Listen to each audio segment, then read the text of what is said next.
Bonjour Olivier Faure. Bonjour Apolline de Malherbe. Olivier Faure, vous êtes officiellement le premier secrétaire du Parti Socialiste, mais ce matin j'ai presque envie de vous dire que vous êtes le vice-premier ministre, parce que le vrai chef du gouvernement c'est vous. Oui, ah bon, ça serait, j'aimerais qu'on ait un gouvernement de gauche. Malheureusement, c'est un gouvernement de droite qui reste à Matignon, et donc nous allons maintenant nous battre. Non, mais c'est vous. Il y a eu une première victoire hier. C'est vous qui avez quasi écrit le texte prononcé hier à l'Assemblée nationale. Non, je n'ai pas écrit le texte, et si c'est moi qui l'avais écrit, je peux vous dire qu'il aurait été très différent. Il y a aujourd'hui un gouvernement de droite, il y a une opposition de gauche, mais nous avons accepté l'idée de commencer à travailler sur le budget, de le faire donc sans voter la censure demain, pour une raison simple, c'est que nous avons besoin d'un budget et que nous avons un gage donné par le Premier ministre de sa bonne foi, puisqu'il a accepté de suspendre la réforme des retraites jusqu'au 1er janvier 2028. À ce moment-là, nous aurons eu entre les deux une élection présidentielle qui déterminera le sort définitif de la réforme des retraites. Vous l'avez applaudi hier, on va rentrer évidemment dans les détails, non seulement de ce que vous dites être une suspension, que certains économistes de gauche disent n'être qu'un décalage, on va y revenir, mais il y a aussi beaucoup de choses dans ce budget avec lesquelles, a priori, vous ne sembleriez pas tout à fait d'accord. Et on va voir, vous l'avez dit, ce n'est qu'une première victoire. Quelles sont les autres victoires que vous espérez? Sur cette question de suspension, voilà les mots exacts du Premier ministre hier. Aucun relèvement de l'âge n'interviendra à partir de maintenant jusqu'à janvier 2028, comme l'avait précisément demandé la CFDT. Il prend soin évidemment de citer la CFDT plutôt que le Parti Socialiste. Mais enfin, j'imagine que vous vous êtes senti visé. En complément, la durée d'assurance sera elle aussi suspendue et restera à 170 trimestres jusqu'à janvier 2028. Vous dites suspension, mais en réalité, ça n'est qu'un décalage. C'est une suspension. Pour l'instant, plus personne ne verra en fait l'âge légal et les trimestres bouger, ce qui était la réforme Borne. Maintenant, en 2028, ça veut dire que nous sommes en 2025, il y a 3 ans pendant lesquels tout ça est suspendu. Et en 2027, il y aura une élection présidentielle. Et là, les Français choisiront, puisque je n'imagine pas un seul instant que les candidats à l'élection présidentielle ne disent pas ce qu'ils veulent faire sur cette réforme des retraites. Est-ce qu'ils veulent l'abroger? Est-ce qu'ils veulent au contraire la prolonger?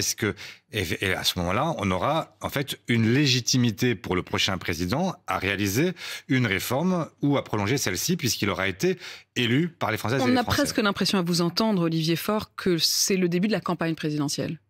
D'une certaine façon, oui. Oui, parce que maintenant, à partir d'aujourd'hui, chaque vote va compter. Il n'y a plus de 49-3. Ça veut dire quoi? Ça veut dire que chaque député sera amené à se prononcer et son vote aura une conséquence directe. C'est la première fois depuis 1958. Ça n'est jamais arrivé. Pour la première fois, vous aurez des députés qui sont responsables de leurs actes. Et donc, ils devront à la fois voter des recettes, voter des dépenses et dire aux Françaises et aux Français quelles sont les raisons de leur choix. Eh bien, moi, je pense que dans cette circonstance-là, les masques vont tomber. On aura des gens qui défendront plutôt les milliardaires, et puis des gens qui défendront plutôt les retraités, ou les salariés, ou les jeunes. Et donc, nous verrons bien. Mais à chaque étape, chacun sera devant sa conscience et devant ses électeurs. Et il y a un certain nombre de points sur lesquels je voudrais vous interroger, et notamment le gel du barème de l'impôt sur le revenu. 200 000 foyers vont mécaniquement entrer dans l'impôt. Ça, vous voterez contre? Oui, absolument. C'est 200 000... En fait, à chaque étape, ce qu'il faut bien que tous ceux qui nous écoutent et qui nous regardent comprennent, c'est que Olivier Faure, ce que vous êtes en train de nous dire, c'est que ce que vous avez fait hier, c'est-à-dire au fond être celui qui peut soit lever le pouce pour dire on continue, soit baisser le pouce pour dire on s'arrête. Ce mécanisme-là, vous pourrez le faire à chaque étape, puisque comme il n'y a pas de 49.3, chaque article qui va être examiné de ce budget, vous pourrez dire ah ben non, ça je suis pas d'accord. Et si vous n'êtes pas d'accord, ce budget tombe. Pas tout à fait comme ça. Il n'y a pas que les socialistes qui vont décider. Sur chaque vote, vous aurez tous les groupes qui seront amenés à prendre des positions. Prenons l'exemple. Vote, il y aura à chaque fois quasiment l'épée de Damoclès de la censure. Non, à chaque vote, il y aura tout simplement la possibilité d'avancer ou de reculer. Et je prends l'exemple que vous venez de citer. Sur la question donc de l'entrée dans l'impôt sur le revenu de 280 000 foyers, 280 000, on ne sait pas exactement, mais enfin, des gens qui jusqu'ici ne payaient pas l'impôt sur le revenu, qui vont, du fait du gel du barème de l'impôt sur le revenu... Qui ne suivra donc pas l'inflation. Qui ne suivra pas l'inflation, et donc qui vont rentrer dans l'impôt sur le revenu. Donc les ménages les plus modestes en réalité, puisque ce sont des gens qui sont juste en dessous du seuil d'entrée dans l'impôt sur le revenu. Eh bien, vous aurez là un vote, et vous aurez des gens qui diront « oui, ça m'est égal », et des gens qui diront diront non, c'est impossible. Et nous verrons donc ce que chacun fait. Et en face de cela, il faudra trouver des recettes. Donc là, nous aurons aussi un premier débat dès les prochains jours sur les recettes. Qu'est-ce qu'on fait? Est-ce qu'on accepte l'idée que finalement, eh bien, sur les holdings, on prélève 1,5 milliard? C'est ce que propose le gouvernement dans sa copie initiale. Ou est-ce qu'on va vers la taxe Zuckman, celle que nous suggérons, qui permettrait de récolter 15 milliards sur les milliardaires? Un instant sur ce que vous êtes en train de dire. Vous venez de lâcher le mot Zuckman, le nom Zuckman. Olivier Faure, allez-vous réintroduire la taxe Zuckman par amendement? Oui, bien sûr. Oui. Bien sûr. Vous allez réintroduire la taxe Zuckman par amendement. Et nous verrons à ce moment-là qui est pour et qui est contre. Et puis, nous aurons d'autres propositions. Si cette taxe Zuckman n'était pas adoptée, nous aurons d'autres propositions sur la flat tax, sur, sur ce qu'on appelle le PFU, sur la CDHR, sur la CEHR, enfin sur toute une série de taxes qui visent les grandes fortunes, les grands patrimoines, les grandes entreprises. Et nous verrons bien qui est de quel côté de la barrière. À chaque fois, il faudra effectivement sortir du bois, comme vous le dites, Olivier Faure. Il y a un autre exemple. Vous avez une surtaxe sur l'impôt sur les sociétés qui vise aujourd'hui les 400 plus grands groupes qui sont sur notre territoire. Cette taxe, elle était de 8 milliards l'an passé. Elle est ramenée à 4 milliards cette année.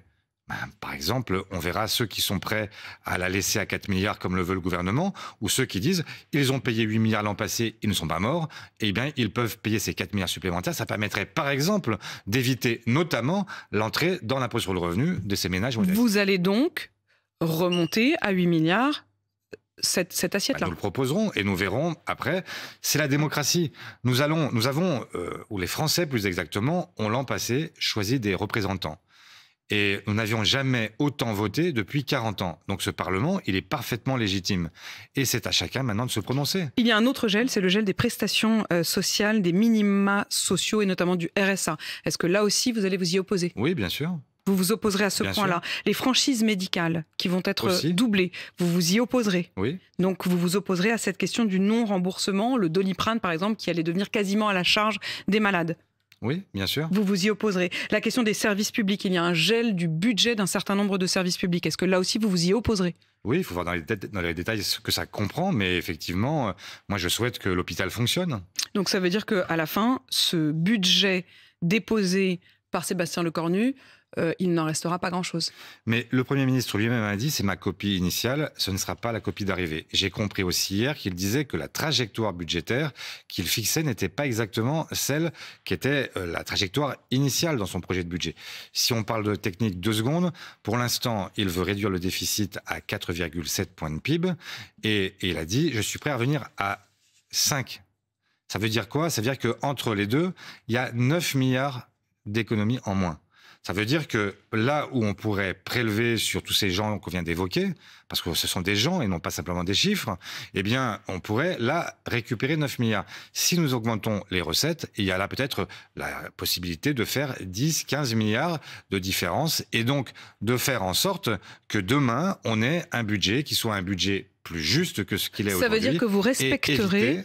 Olivier Faure, vous respecterez la commande qui a été passée par Sébastien Lecornu et par son ministre de l'économie, qu'il y ait à chaque fois qu'il y a un moins, un plus de l'autre côté. Bien sûr. Ça, vous respecterez. Bien sûr, vous trouverez les sous ailleurs. Mais moi, je souhaite qu'on soit gouverné. Je ne souhaite pas que le pays parte... je ne souhaite pas mettre le pays en vrac. Je souhaite au contraire qu'on ait un pays qui puisse se tenir debout. Je souhaite qu'on puisse réduire la dette, mais pas au rythme qui avait été fixé par François Bayrou et que semblait rejoindre Sébastien Lecornu jusqu'ici. Je vois qu'il évolue, c'est une victoire là aussi, et donc je m'en satisfais. Et ce que je veux, c'est que d'ailleurs la trajectoire que nous avions nous-mêmes fixée il y a 1 mois et demi à Blois, nous avions dit non pas 4,6 comme le voulait Bayrou, mais 5, ce qui permettait de faire en sorte que nous n'étouffions pas l'économie. On a besoin que l'activité reprenne, on a besoin 5, que vous parlez la des consommation 5% populaire... du PIB, qui est effectivement le chiffre qui a d'ailleurs été repris par Sébastien Lecornu. Il vous avait prévenu hier, juste avant de monter à la tribune? Juste avant. Juste avant. Il vous a envoyé un SMS, il vous a dit c'est bon? Il m'a dit je prends mon risque. Je prends mon risque. Oui, parce qu'il prend un risque politique et je le reconnais. C'est les mots qu'il vous a écrits, je prends mon risque. Oui.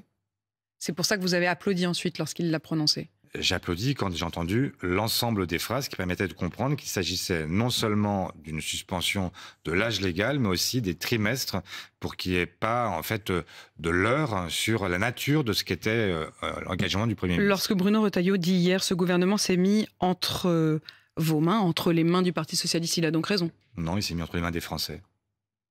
Parce que tout simplement, ce que j'ai fait hier, c'est que j'ai été simplement le porte-voix de millions de Français qui ont manifesté, de syndicats qui se sont prononcés à l'unanimité et qui ont réclamé que cette réforme s'interrompe. Un certain nombre de syndicats, ils demandent à aller plus loin. Sophie Binet de la CGT dit c'est un décalage plus qu'une suspension et elle appelle même à l'abrogation. Est-ce que vous le tenterez dès maintenant, l'abrogation, ou est-ce que vous vous contenterez de la suspension, voire même du simple décalage ?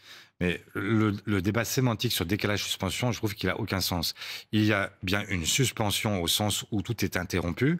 Maintenant, ça n'est pas définitif. Il faut maintenant gagner l'élection présidentielle. Et c'est une évidence qu'il y aura un choix entre la droite et la gauche au moment de l'élection présidentielle. Si vous voulez voter pour Jordan Bardella ou Marine Le Pen, vous savez qu'en réalité, ils sont en train de renoncer progressivement à tout ce qu'ils avaient dit. Et là où ils avaient, paraît-il, une doctrine sociale, on voit bien que c'est maintenant une doctrine patronale. Si vous voulez choisir au contraire la gauche, eh bien vous savez qu'avec la gauche, nous reviendrons sur la réforme Borne dans son intégralité. C'est qui la gauche ? La gauche, c'est les socialistes, c'est les écologistes, c'est les communistes. Enfin, parce que là, vous allez tous en ordre dispersé. Vous l'avez annoncé, vous ne censurerez pas, à part quoi, il y a 3 de vos députés qui s'apprêtent à censurer ? Oui, à peu près, je pense. À censurer, c'est ça ? Pas davantage ? Non. Au moment où on se parle, ça veut dire que donc effectivement votre consigne ou en tout cas votre décision collective de ne pas censurer sera globalement respectée. Je vous arrête une seconde pour dire que c'est pas une consigne. Moi, je ne suis pas un caporal-chef. Je suis en fait celui qui anime un parti politique, la partie démocratique. Et nous avons donc délibéré collectivement. Et j'entends effectivement maintenant que la délibération collective soit respectée parce que quand on est dans un parti démocratique, les décisions, elles s'imposent à tous. Et il y a vos anciens partenaires du nouveau Front populaire qui, à l'inverse de vous, vont censurer. LFI va censurer, les écologistes vont censurer, les communistes vont censurer. Avez-vous encore quelque chose en commun ? Bien sûr. Dans les combats que nous allons mener maintenant sur le budget, article par article, nous allons nous retrouver. Alors je respecte leur décision, ce n'est pas la mienne parce que je pense que justement, il fallait avancer. Et d'ailleurs, ce que je regrette, c'est que parfois, on a des gens qui cherchent à avoir ceinture et bretelles. C'est-à-dire qu'au fond, c'est les socialistes qui font l'effort de ne pas censurer. Donc ça évite une dissolution. Et puis, derrière, c'est nous qui parfois, prenons aussi les attaques de celles et ceux qui disent « mais vous auriez dû censurer », etc. Parce que c'est plus facile de prendre... C'est qui celles et ceux ? Tous ceux qui, aujourd'hui, vont censurer et qui font le choix de la facilité. C'est toujours plus facile de dire « moi, je suis totalement vierge de toute forme de reproche possible. Je ne me suis pas compromis. Je me compromets pas, etc. » Eh bien, moi, ce que je dis, c'est qu'à un moment, la politique, c'est aussi une affaire de responsabilité. C'est aussi un moment où... Vous lui avez dit à Marine Tondelier, tu prends pas tes responsabilités ? À un moment, il faut y aller ? Non, je ne lui ai pas dit ça comme ça. Et c'est une amie, donc je n'ai pas ça peut peut être une amie, mais vous pouvez avoir une certaine franchise. Mais en tout cas, vous estimez qu'elle ne prend pas ses responsabilités, que les autres ne prennent pas leurs responsabilités. Il y a une forme de facilité, souvent, à dire, moi, je reste pur, je n'ai rien à voir avec ce gouvernement, etc. Mais enfin, en même temps, si le débat démarre et si demain, on a la possibilité de revenir sur des mesures qui sont des mesures terribles, ce sera grâce à ce débat. Parce que s'il n'y avait pas eu de débat, si on avait eu une dissolution, chacun l'a compris, le budget... il n'était pas votable dans les temps. Et qu'est-ce qui se serait passé ? Une loi spéciale. Alors là, c'était l'intégralité. On avait tout ce que le gouvernement souhaite était en réalité produit et nous avions donc un budget qui était un budget très régressif. Grâce au fait que nous allons commencer et que nous allons démarrer le débat, nous allons certainement avoir d'autres victoires qui permettront d'éviter le pire de ce budget. Et on les a analysés ensemble, les points sur lesquels vous espérez obtenir victoire. Mais Olivier Faure, s'il n'y avait pas eu effectivement ce nouveau gouvernement, il y aurait eu dissolution. Marine Le Pen, elle vous accuse d'avoir peur d'aller aux urnes. Elle dit « Je savais que les socialistes trahiraient. Ils veulent trouver des excuses pour ne pas aller aux urnes. » Écoutez, je ne sais pas très bien je n'ai pas tellement envie de répondre à Marine Le Pen, qui pour moi est insignifiante. J'ai quand même un peu l'impression que c'est aussi ce que vous disent LFI, donc vous pouvez aussi répondre à LFI. Oui, mais je peux répondre à tout le monde. Je trouve ça... Il y a des gens qui passent leur vie à d'abord changer de pied parce que Marine Le Pen, en l'occurrence, quand on a demandé la censure au mois de juin, elle n'était pas là. et que donc maintenant elle a décidé qu'elle censurait tout à n'importe quel prix. Moi, ce que je vois, c'est que dans un pays qui est un pays qui va mal, on a besoin aussi d'avoir un budget et on a besoin aussi de gens qui sont responsables.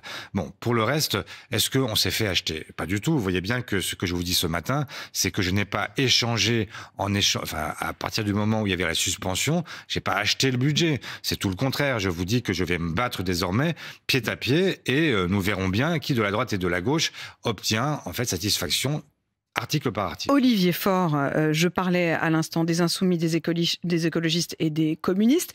Les insoumis, vous aviez déjà dit que vous n'iriez pas ensemble à la présidentielle, mais les écologistes et les communistes, tout de même, vous aviez évoqué l'idée d'une primaire de cette gauche-là, c'est-à-dire toute la gauche moins LFI. Est-ce que c'est encore d'actualité aujourd'hui, alors que vous ne partez pas ensemble sur cette question de budget? Oui, bien sûr, mais nous avons déjà fait des choix différents, rappelez-vous, l'an passé.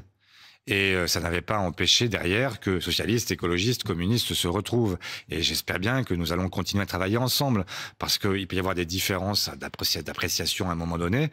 Ça ne veut pas dire que nous sommes en désaccord sur tous les sujets. Au moment où on se parle, vous irez ensemble à la présidentielle. Et vous verrez que dans le combat qui va commencer dès aujourd'hui, nous serons ensemble à chaque fois. Nous allons défendre ensemble la taxe Zuckman, nous allons défendre ensemble les services publics, nous allons défendre ensemble le fait que les Français les plus modestes se soient épargnés des mesures qui sont aujourd'hui imposées. Il y a d'autres choses que vous allez glisser dans ce budget? Oui, bien sûr. Moi, je veux, par exemple, qu'il y ait une mesure sur le pouvoir d'achat. Et nous avions proposé qu'il y ait un taux différencié de CSG, ce qui permettrait à des gens qui sont juste en dessous du salaire médian, c'est-à-dire 1 920 € net par mois, et bien que ces gens-là puissent gagner entre 900 € pour une personne seule et 1 500 € pour un couple. Vous le glisserez dans ce budget? Et nous ferons en sorte que ce soit voté. Maintenant, nous verrons. Là aussi, chacun sera devant sa responsabilité. Et donc, chacun devra dire s'il est pour ou s'il est contre. Une question juridique. Le député RN Jean-Philippe Tanguy estime qu'il y a un risque que la suspension de la réforme des retraites soit vue comme un cavalier législatif. Et dans ce cas, elle serait censurée par le Conseil constitutionnel. L'avez-vous anticipé ? Mais c'est que Jean-Philippe Tanguy n'a pas tout à fait compris ce qu'il se passait, puisque Jean-Pierre Farandou, le nouveau ministre du Travail hier, a annoncé que ce serait un texte qui serait un texte spécifique qui serait présenté d'ici le mois de novembre. Eh bien, ça veut dire que ça peut pas être un cavalier, parce que c'est l'objet même du texte. Donc là, c'est de la technique parlementaire, mais c'est pas. Mais un donc, cavalier. en tout cas, vous avez anticipé cette question-là. Autre question, vous l'avez peut-être vu hier, l'agence France Trésor, qui est donc en charge, au nom de la France, d'emprunter sur les marchés l'argent, a donc annoncé qu'elle allait demander 310 milliards d'emprunts sur les marchés. C'est du jamais vu, c'est un montant record, et en plus, elle va devoir le payer plus cher que ce qu'elle payait jusqu'à présent, puisqu'on emprunte plus cher sur les marchés désormais. Est-ce que dans ce contexte-là, tout ce qu'on vient de se dire vous paraît vraiment raisonnable ? Vous aurez remarqué une chose hier soir à Pauline de Malherbe, c'est que les marchés ont réagi immédiatement quand il y a eu le sentiment que la stabilité était acquise. Eh bien, ils ont réagi positivement, ce qui veut dire que les taux d'intérêt vont baisser. Ce sera là aussi un élément qui permettra de retrouver un peu d'oxygène pour tout le monde. Vous-même, vous en avez retrouvé de l'oxygène là, Olivier Faure ?